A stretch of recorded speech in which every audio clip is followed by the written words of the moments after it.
नमस्कार दोस्तों, मैं सूर्यवंशी एक्सप्रेस से हरदीप शर्मा। देखिए, अभी हम साथ में बैठे हुए हैं डॉक्टर सुरेंद्र मधुर जी के साथ, पंडित जी के साथ, जो मधुर ज्योतिष केंद्र के नाम से जो है यहाँ पर एक कार्य करते हैं, लोगों की सेवा करते हैं। तो आज हम इनके पास पहुँचे हैं और इनसे कुछ हम वार्तालाप करेंगे और उसमें हम इनसे कुछ क्वेश्चन पूछेंगे और उसके उपाय और उन क्वेश्चन के जवाब आप देंगे। तो मधुर जी, ये बताइए कि आप बड़े खुश रहते हैं, बड़े प्रसन्न रहते हैं, मग्न रहते हैं, तो इसका क्या रहस्य है जो आप इतने खुश और प्रसन्न रहते हैं? सर्वप्रथम शर्मा जी, आपका धन्यवाद। आप यहाँ आए और आपसे हमारी बातचीत हो रही है।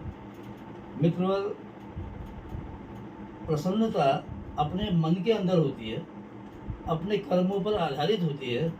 हम जैसे कर्म करते हैं उसके अनुसार हमें प्रसन्नता या दुख प्राप्त होता है।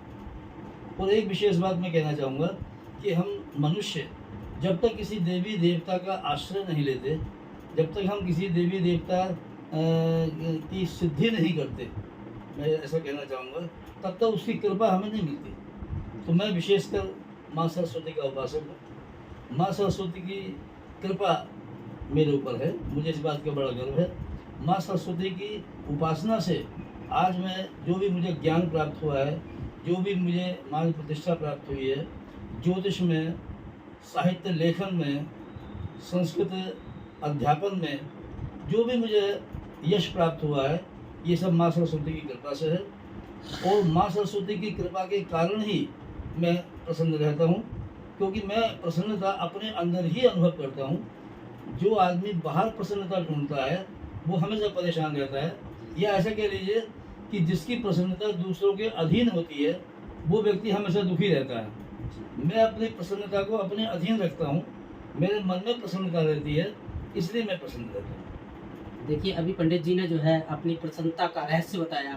तो पंडित जी, अभी जो है मधुर ज्योतिष केंद्र के नाम से जो है आप एक काम करते हैं, लोगों की सेवा करते हैं।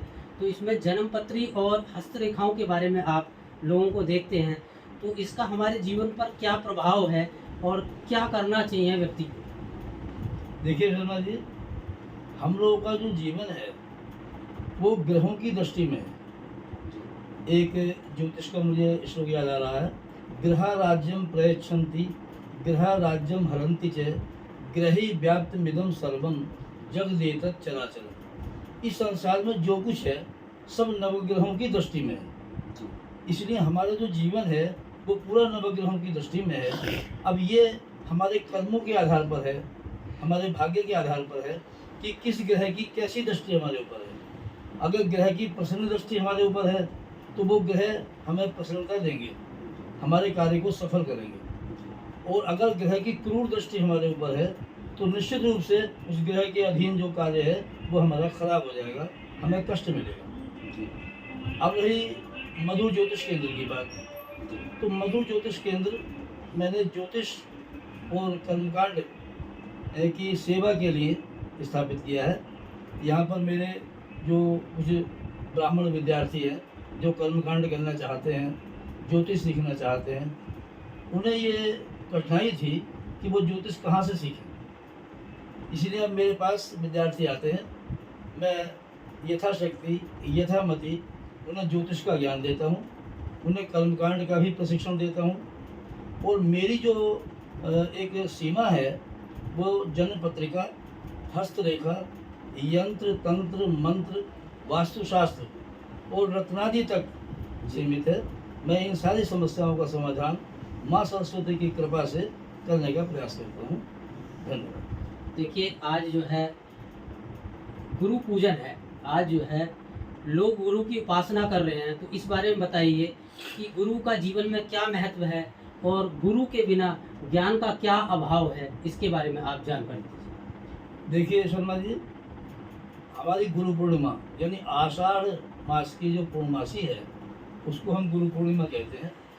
हमारी भारतीय संस्कृति की ये विशेषता है कि हमारे यहाँ गुरु शिष्य परंपरा बहुत प्राचीन है। प्राचीन काल में जब ऋषि लोग होते थे, उनके यहाँ जो शिष्य पढ़ते थे वो उनके शिष्य होते थे, वो तब से गुरु शिष्य परंपरा चल रही है। तो गुरु शब्द क्या है, एक श्लोक मुझे याद आ रहा है, भू शब्दस्तंधिकारः स्यात् रू शब्दस्त निरोध का अंधकार निरोधाभ्याम गुरु रीति अभिधीयते। गुरु शब्द में दो अक्षर हैं, गु और रु। गु माने अंधकार यानी अज्ञान रूपी अंधकार, और रु माने उसको दूर करने वाला। अज्ञान रूपी अंधकार को जो दूर करने वाली सत्ता है उसको हम गुरु कहते हैं। और गुरु जब हमारे मन के अज्ञान रूपी अंधकार को दूर कर देते हैं तो हमारे मन में ज्ञान रूपी प्रकाश फैल जाता है। और जैसा हम प्राचीन ग्रंथों में देखते हैं कि जब तक कोई किसी का गुरु नहीं होता, जब तक कोई किसी को गुरु नहीं बनाता, जब तक गुरु शिष्य परंपरा को वो नहीं अपनाता, जब तक किसी से अध्ययन नहीं करता, तब तक वो किसी विषय का विशेषज्ञ नहीं हो सकता। किसी विषय का विशेषज्ञ होने के लिए ये आवश्यक है कि वो किसी ना किसी को, किसी विद्वान को या किसी महापुरुष को अपना गुरु बनाए। इसलिए गुरु के द्वारा ही ज्ञान की प्राप्ति होती है, और उसी गुरु सत्ता को सम्मानित करने के लिए ये गुरु पूर्णिमा की परंपरा प्रचलित है। देखिए पंडित जी ने अभी गुरु परंपरा क्या है, गुरु और शिष्य का क्या महत्व है, इसके बारे में बताया। तो धन्यवाद, आज हमारी जो है पंडित जी से भेंट वार्ता हुई। आपका भी धन्यवाद शर्मा जी। ऊपर से बनता